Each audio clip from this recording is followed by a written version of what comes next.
Bonjour et bienvenue à tous et à toutes sur ma chaîne. Votre relation amoureuse bat de l'aile, à cause de votre conjoint infidèle, de votre belle famille qui a la main mise sur tout, des problèmes financiers dus à une mauvaise gestion des ressources du foyer, d'un ex trop entreprenant dont la présence fragilise l'équilibre de votre couple, gardez le sourire. Ce guide pratique pourrait bien être la solution à vos problèmes du moment.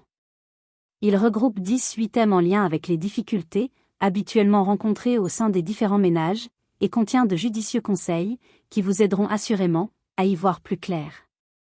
Le livret est actuellement disponible en e-book, en version française, anglaise et allemande, et se vend au prix spécial de 10 €. Pour toutes les personnes intéressées, vous pouvez maintenant faire vos paiements, via PayPal, en lisant les indications écrites, dans le commentaire épinglé sous cette vidéo. Bonne écoute. 8e épisode. Ne penses-tu pas que tu as été un peu dur avec lui, demanda doucement Kendra, après que Monsieur Samir fut parti. Quelqu'un cherche à me nuire en essayant de libérer Prince. Rétorqua Abdel sans sourciller. Ces preuves qui disparaissent subitement, ne sont pas le fruit du hasard. Alors si je dois être dur avec les personnes qui sont à mon service, pour qu'ils se souviennent qu'en défendant mes intérêts, ils défendent les leurs également, je n'hésiterai pas. Qui pourrait bien être à l'origine d'une telle bassesse ?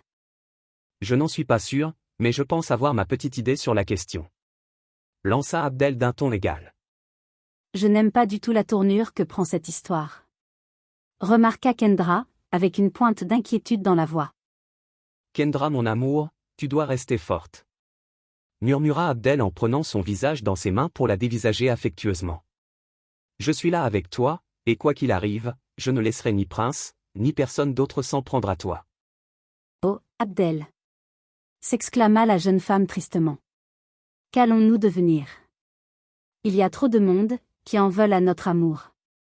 Mais plutôt que de lui répondre, Abdel l'embrassa tendrement, comme si au travers de ce baiser, il souhaitait effacer tous ses doutes et incertitudes. Laissant son émoi, Kendra lui rendit son baiser avec la même ferveur. Elle voulait oublier cette boule d'angoisse qui lui étreignait le cœur, et qui semblait vouloir l'alerter d'un mauvais présage. Elle voulait profiter de chaque instant de bonheur volé avec lui, même si rien ne garantissait que les choses iraient mieux avec le temps. Elle l'aimait comme elle n'avait jamais aimé personne, et se sentait prête à faire pour lui tous les sacrifices. Je t'aime tellement. Chuchota Abdel entre deux baisers. Je t'aime encore plus, mon amour. Au même moment, le téléphone de Kendra se mit à sonner, et elle le sortit de son sac à main pour répondre. Oui, allô maman ? Kendra, ma fille, où es-tu ? Les portes sont ouvertes, et je crois que la séance va commencer. Prévint Catherine. D'accord maman. J'arrive. Ton père et moi t'attendons, avant d'entrer dans la salle. C'était ma mère. Expliqua Kendra à Abdel, après avoir raccroché le téléphone. Nous devrions y aller. Tous deux se levèrent, pour se diriger vers la salle d'audience référée au dossier. Ce fut un choc pour Kendra, de revoir Prince assis non loin d'elle, sur le banc des accusés, menottes au poignet. Elle eut également la désagréable surprise de voir apparaître Amalia, la meilleure amie de Myriam, qu'elle avait vue à l'hôpital, le jour de sa mort. Que pouvait-elle bien faire là ? S'interrogea Kendra perplexe.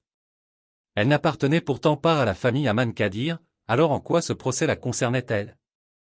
Es-tu sûre que ça va ? Questionna Catherine, en pressant gentiment la main de sa fille dans la sienne, comme pour la rassurer. Oui maman, ne t'en fais pas, répliqua sa fille, en esquissant un sourire. Quelques minutes plus tard, le juge se pointa et la séance débuta. Les échanges furent lancés, et les débats qui se menaient à bâtons rompus depuis une bonne demi-heure, suscitèrent davantage l'intérêt de Kendra, lorsque la défense appela soudain Amalia à la barre pour témoigner. Le visage de Kendra se décomposa quand elle réalisa que cette Amalia n'était personne d'autre que la jeune femme qu'Abdel avait engagée à l'époque, pour séduire Prince et lui soutirer toutes les informations dont il avait besoin pour l'incriminer. Et pourtant, après le conflit qui s'était produit à l'hôpital, Abdel s'était tué et ne lui en avait pas soufflé mot. Blessé de découvrir que cette femme et lui se connaissaient bien, Kendra ne put s'empêcher de se demander intérieurement pour quelle raison Abdel avait omis de lui parler de ce détail. Était-ce parce qu'il y avait eu quelque chose entre eux ? Bien malgré elle, Kendra sentit la morsure de la jalousie s'insinuer lentement en elle, et chercha Abdel du regard. Elle le vit assis 2 rangées plus loin, près de Monsieur Samir. Ses yeux étaient posés sur Amalia, qu'il dévisageait d'un air impassible. À voir le regard empreint de défi que lui jetait en retour cette dernière, il fut clair pour Kendra qu'il se passait, ou alors il s'était passé quelque chose entre ces deux-là par le passé.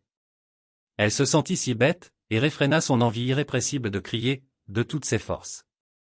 Elle n'avait qu'une envie, c'était de quitter cette pièce, et pourtant, elle se força à écouter toutes les confidences de cette femme, et plus elle en apprenait, plus elle ressentait l'envie de vomir. Ce fut un grand moment de joie pour elle, quand elle entendit Monsieur Samir demander une suspension d'audience, et un report pour plus tard. À son plus grand étonnement, l'avocat de Prince demanda une annulation des charges retenues contre son client, pour faute de preuves, et sollicita la libération immédiate de son client. Le juge accorda un délai à la partie plaignante, pour fournir de nouvelles preuves, et accepta de libérer Prince, moyennant le paiement d'une caution astronomique, que son avocat valida d'un air satisfait. Le regard de Kendra croisa celui de Prince à cet instant précis, et la jeune femme fut désarçonnée de le voir, lui prêter autant d'attention. Contrairement à ce à quoi elle s'attendait, il n'y avait pas d'amertume dans ses yeux. Son visage était indéchiffrable, et rien dans son expression ne démontrait de la colère. Il arborait juste un petit sourire en coin, et ses traits semblaient parfaitement détendus. Un peu comme s'il connaissait déjà l'issue de son procès, avant même que le verdict ne soit prononcé. Une fois la séance levée, Kendra s'excusa auprès de sa mère, et se rendit précipitamment aux toilettes. Elle avait besoin de prendre quelques minutes pour recouvrer ses esprits.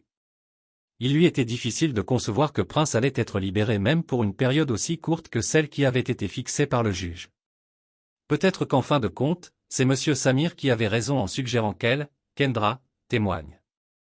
Il avait dû annuler son témoignage à la dernière minute, en suivant les instructions d'Abdel et cela semblait être en l'occurrence, une mauvaise idée. Elle n'aurait jamais la paix en sachant Prince libre, et pensa à revenir sur sa décision. Il fallait qu'elle témoigne, même si Abdel ne le voulait pas. C'était le seul moyen, pour espérer qu'à la prochaine audience, il retourne en prison. Elle en était là de ses réflexions, lorsque la porte des toilettes s'ouvrit, laissant entrevoir la silhouette guindée d'Amalia derrière elle. Je ne m'étais pas trompée, c'est bien vous. Il me semblait justement vous avoir aperçu dans la salle d'audience. Lança sèchement Amalia, en dévisageant Kendra avec dédain. Kendra se détourna lentement du miroir du lavabo, par lequel elle la regardait pour lui faire face, le visage fermé. Que faites-vous là? Et pourquoi avez-vous raconté toutes ces horreurs sur Abdel, lorsque vous étiez à la barre, demanda-t-elle froidement. Nous sommes dans des toilettes publiques que je sache. Quant à Abdel, je n'ai fait que dire la vérité, et je ne le regrette nullement. Affirma Amalia sans sourciller. Vous m'imaginez assez stupide pour vous croire, répliqua Kendra en la fusillant du regard. Vous n'êtes qu'une opportuniste, qui ne retourne sa veste aujourd'hui, que parce qu'elle a trouvé un meilleur preneur. Pour qui travaillez-vous, et qui vous a payé pour causer du tort à Abdel? Il est clair, ma jolie, que vous ne le croiriez pas, même si je vous le disais. Rétorqua ostensiblement son interlocutrice. Abdel se bat contre des forces qu'il ne soupçonne même pas, et qui le dépassent. Alors si j'ai un conseil à vous donner, c'est de vous enfuir, avant que cette relation à laquelle vous semblez tenir, ne vous détruise comme elle a détruit mon amie Myriam, et d'autres avant vous. Pour quelqu'un qui semble détester Abdel, vous m'avez l'air d'être bien au courant de ses frasques amoureuses. Un peu surprenant, non? Je n'ai jamais dit que je le détestais, c'est vous qui l'avez supposé, ma chère. Abdel est un bel homme, et il est riche de surcroît. Alors, n'importe quelle femme se sentirait attirée par lui. Je l'ai été à une époque, et je le suis toujours d'ailleurs, mais cet ingrat semble trouver en vous quelque chose de spécial, que je ne m'explique pas, lâcha Amalia avec condescendance.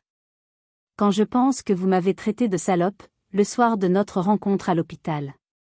Fulmina Kendra.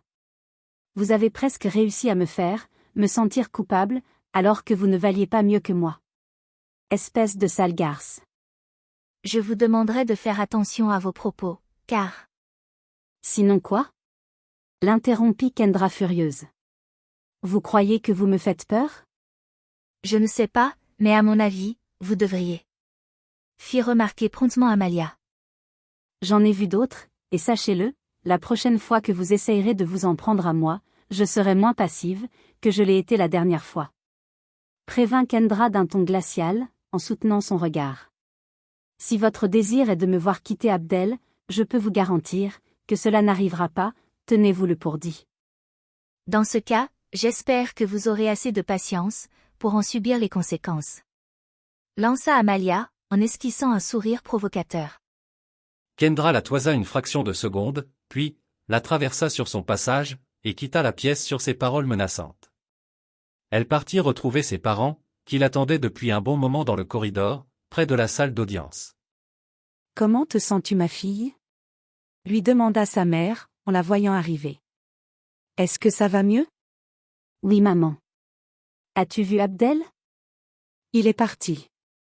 Il m'a dit de te dire qu'il t'appellera plus tard, car il a des choses importantes à régler. » « D'accord. Nous pouvons donc retourner à la maison. » Les journées suivantes, Kendra fut assez surprise de se retrouver sans nouvelles d'Abdel. Depuis le jour du procès, il n'avait pas donné signe de vie, et la jeune femme inquiète se demanda s'il lui était arrivé quelque chose de grave.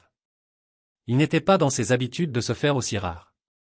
De son côté, elle essayait de meubler ses journées du mieux qu'elle pouvait, en assistant sa mère dans sa grande boutique, qu'elle gérait en plein centre de la ville. Sa sœur Priscille était revenue, comme prévu de son congé passé à Douala, et avait aussitôt embarqué la veille pour Yaoundé, où Béatrice l'attendait impatiemment. Kendra avait vu les appels en absence de sa sœur aînée, et s'était promis de la rappeler en soirée, car elle s'imaginait bien que cette dernière devait avoir beaucoup de choses à lui raconter. Yaoundé, contrairement à Ngaoundéré, était une ville effervescente où le monde était toujours en mouvement, et à l'affût des derniers potins. Kendra devait bien reconnaître que, maintenant qu'elle avait quitté les projecteurs de ce lieu devenu hostile, elle était un peu plus en paix avec elle-même. À l'inverse de ce qu'elle endurait à Yaoundé, les regards que les habitants de ce coin nordique portaient sur elle, étaient dénués de jugement, et les commentaires moins critiques. C'est à peine si la plupart de ses concitoyens se souciaient même de sa personne, et leur manque d'intérêt loin de la heurter, la remplissait d'un soulagement évident. « As-tu fini de vérifier les stocks ?» Kendra sursauta légèrement, en entendant la voix de sa mère près d'elle. Cette dernière venait de la rejoindre dans le petit entrepôt, situé à l'arrière de la boutique, où Kendra s'était confortablement installée, quelques heures plus tôt, pour faire l'inventaire. « J'ai encore des dernières vérifications à faire, et ensuite j'en aurai terminé. » « Bien, ma fille. J'ai laissé une liste des commandes à livrer pour demain, sur le comptoir de caisse. »« Tu t'en vas ?» interrogea Kendra, en jetant un regard admiratif sur la tenue ainsi que le mini-sac en cuir que tenait Catherine dans sa main droite. « Oui, mon enfant. Aujourd'hui, c'est vendredi, et ton père m'a demandé de le retrouver à son travail, à l'heure où il termine son service. C'est dans 1 heure. Je dois me dépêcher, si je ne veux pas arriver en retard. »« Oh, oui. Excuse-moi, maman. » lança Kendra en se souvenant de leur discussion familiale de la matinée. « J'avais complètement oublié que vous deviez aller en week-end à Kribi, tous les deux. Ne t'en fais pas. Tu peux partir l'esprit tranquille. Je me chargerai de tout ici. »« Merci, mon enfant. Tu as mon numéro de téléphone, ainsi que celui de ton père, au cas où tu voudrais nous joindre. »« Bien sûr, maman. Vas-y et amuse-toi bien. » conseilla tendrement Kendra, en se levant de chaise, pour serrer sa mère dans ses bras. « Au revoir, ma chérie. Nous serons de retour dimanche soir. »« D'accord, maman. » Kendra sortit de l'entrepôt, et suivit sa mère en avant de la boutique, où elle prit note de toutes les recommandations énumérées par cette dernière, avant de la regarder s'en aller, avec un léger sourire aux lèvres. Après son départ, Kendra se remit au travail, et ne vit pas le temps passer. De façon intermittente, elle se faisait interrompre par des clients, qui désiraient acheter les articles exposés en magasin. Son sourire et sa bonne humeur rendaient l'expérience d'achat conviviale, et le processus de vente n'en était que plus satisfaisant. Elle venait de terminer de recevoir une cliente, lorsque son téléphone se mit à sonner bruyamment. C'est avec plaisir qu'elle vit le nom d'Abdel, affiché sur l'écran de son cellulaire, et le cœur débordant de joie, elle s'empressa de réceptionner son appel. « Bonsoir mon amour. Je suis heureuse de t'entendre. » avoua-t-elle joyeusement. « Bonsoir ma chérie. Je le suis également. Je suis vraiment navré de t'avoir laissé en plan après le procès, mais il y a eu une situation urgente, qui nécessitait ma présence à Yaoundé. » s'excusa-t-il de sa voix grave et profonde, qui faisait chavirer le cœur de la jeune femme. « Maman me l'a dit. » De quoi s'agissait-il ? demanda Kendra, curieuse d'en savoir plus. Des cambrioleurs se sont infiltrés chez moi, le jour de notre départ, pour me voler certaines informations. Mes hommes ont pu arrêter 2 d'entre eux, et il fallait que je sois là, pour encourager ces intrus, à me parler de leur motivation. Oh mon Dieu Abdel. Mais c'est terrible. Est-ce que ta mère, la petite Noëlla et Bianca se portent bien? Questionna Kendra affligée. Un peu secouées toutes les 3, mais elles vont bien. La sécurité a été davantage renforcée, et j'ai augmenté le niveau d'alerte auprès de mes hommes, afin qu'ils soient encore plus vigilants que d'habitude. Ces cambrioleurs que tes hommes ont arrêtés, les as-tu confiés à la police? Non mon amour. Ils se trament des manigances honteuses, vis-à-vis de ma personne, depuis le décès de Myriam. Tant que je n'aurai pas tiré toute cette histoire au clair, je ne me référerai pas à la police, pour régler le problème. Affirma Abdel d'un ton ferme. Penses-tu que cet incident soit lié à la perte des preuves fournies lors du procès de Prince? Je n'en sais trop rien. Répondit calmement Abdel. Toutefois, je crois qu'il doit y avoir dans mon entourage, une personne qui est très au courant de mes moindres faits et gestes, et qui rapporte chacune de mes actions à un tiers, dans le but évident de me détruire. Je me doute bien que depuis le suicide de Myriam, Monsieur Toll ne te porte plus du tout dans son cœur. Mais de là à envoyer des cambrioleurs chez toi en ton absence, je trouve cela écœurant. S'indigna Kendra. J'avoue qu'au départ, je croyais tout comme toi, que c'était lui qui était derrière tous ces événements malencontreux. Maintenant, je n'en suis plus si sûr. Ce mode opératoire ne lui ressemble pas, répliqua Abdel. Tu sais, le jour du procès de Prince, j'ai eu une petite discussion avec Amalia, dans les toilettes pour femmes. Elle m'a confié quelque chose d'assez surprenant. Avoua doucement Kendra. Kendra mon amour, je ne voudrais plus que tu sois en contact, ni de près ni de loin avec cette femme. S'enquit Abdel d'un ton sec. Et pourquoi? Se rebiffa la jeune femme à son tour. Est-ce parce qu'il y a eu quelque chose entre vous deux par le passé, demanda-t-elle, avec une pointe de jalousie dans la voix. Quoi? Lança Abdel visiblement étonné. C'est elle qui t'a dit ça? Elle n'a pas eu besoin de me dire quoi que ce soit. J'ai bien vu les regards que vous échangiez dans la salle d'audience, ce jour-là, lança Kendra sarcastique. Mon amour, écoute-moi. Reprit Abdel imperturbable. La seule relation que j'ai eue avec cette femme était une relation d'affaires. Il n'a jamais été question d'autre chose entre nous deux, du moins, de mon point de vue. Dans ce cas, pourquoi ne m'as-tu pas dit qui elle était, après notre altercation survenue à l'hôpital? Pourquoi m'avoir caché quelle était la femme que tu avais engagée pour séduire ton frère? Myriam venait de décéder, et toi et moi, nous étions attaqués de toutes parts. Le moment et le lieu ne m'ont pas semblé appropriés pour débattre d'un tel sujet. Confia Abdel sans sourciller. Kendra, je te demande de me faire confiance, mon amour. Cette femme est à peu près aussi dangereuse que les princes. C'est pourquoi je souhaite qu'à l'avenir, tu t'abstiennes de la fréquenter, ou de lui faire des confidences. M'as-tu compris? D'accord Abdel, je t'ai compris. Merci mon amour. Je veux que tu sois très prudente, et que tu ne fasses confiance à personne, en dehors de tes parents. D'ailleurs, où es-tu en ce moment? Dans la boutique de ma mère, au centre-ville. Peux-tu me passer ta maman? Je voudrais la saluer. Elle et mon père se sont absentés pour le week-end. Donc, tu seras seule, toute cette fin de semaine? Interrogea Abdel, avec une pointe de nervosité dans la voix. Pas vraiment, Abdel. Fanta, notre dame de ménage, sera avec moi. Je vais appeler 2 des hommes, qui gardent la résidence de mon père, et je les enverrai à votre domicile familial, ce soir. Ce sont eux qui veilleront sur toi, jusqu'au retour de tes parents. D'accord? Mon chéri, ce n'est vraiment pas nécessaire. Refusa Kendra obstinément. Cette ville est beaucoup plus calme que celle de Yaoundé, et je commence à m'y sentir en sécurité. Alors, ne sois pas inquiet, car rien ne m'arrivera. Kendra, c'est officiel. Prince est libre. Je peux t'assurer que tôt ou tard, tu croiseras à nouveau son chemin. Je serai plus en paix, si je sais que 2 des hommes de mon père sont à tes côtés au moment où cela arrivera. Devant le mutisme persistant de la jeune femme, Abdel s'exclama d'un ton légèrement irrité. Voyons Kendra, arrête de faire ta tête de mule, et prends au sérieux ce que je te dis. À moins que tu veuilles que je prenne ma voiture, et que je fasse tout le trajet jusqu'à Ngaoundéré ce soir, pour les conduire moi-même chez vous. Menaça-t-il doucement. Sachant parfaitement qu'il n'hésiterait pas à mettre sa menace à exécution, Kendra ravala ses objections, et acquiesça en soupirant. Puisque tu y tiens, tu peux les envoyer dès ce soir, Abdel. Voilà qui est mieux. Je sais que tu dois me trouver trop protecteur, mais je ne suis pas rassuré de te savoir si loin de moi, et si près de Prince. Avoua Abdel d'un ton pincé.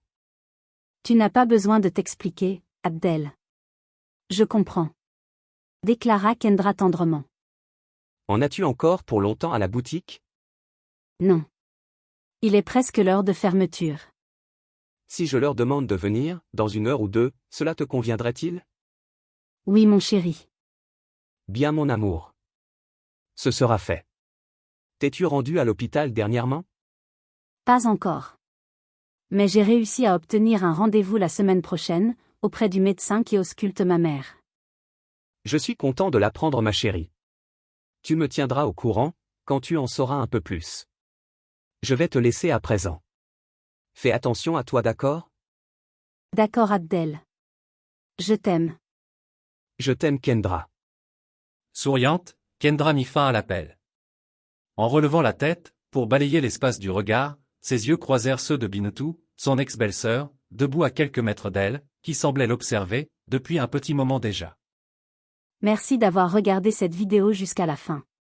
Si vous avez aimé, veuillez mettre des pouces bleus, partager et vous abonner. C'est un geste simple qui est apprécié, et qui nous encourage à vous produire d'autres belles histoires comme celle-ci.